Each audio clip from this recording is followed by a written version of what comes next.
ang Ginoo, kay may mayaon siya diha sa kadaugan.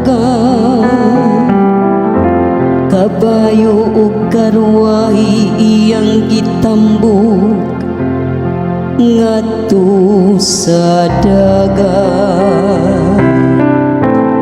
Ang akong kusog ug akong kaisog mao ang Ginoo, ug siya ang akong manunubos.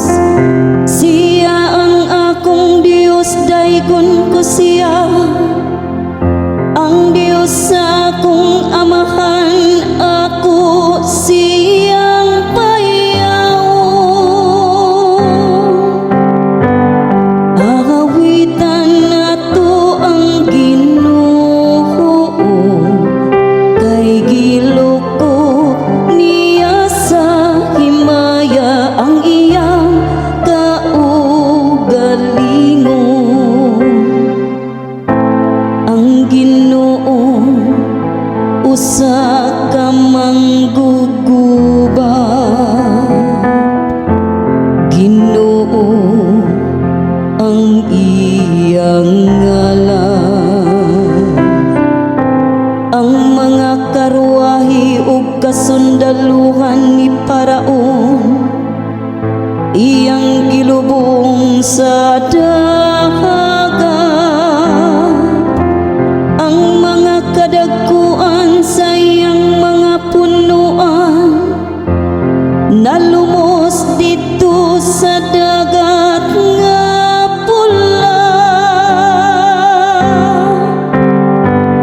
Awitan nato ang Ginoo, kay giloko niya sa himaya ang iyang kaugalingon.